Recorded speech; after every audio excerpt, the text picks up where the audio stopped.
Hi everybody, I hope you are doing well. Today we will talk about how to fix or how to solve the problem of too many operations on Pixiv. You will click on settings,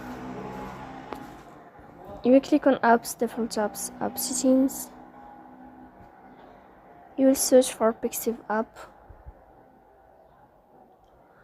you will click on first stop and you will click OK.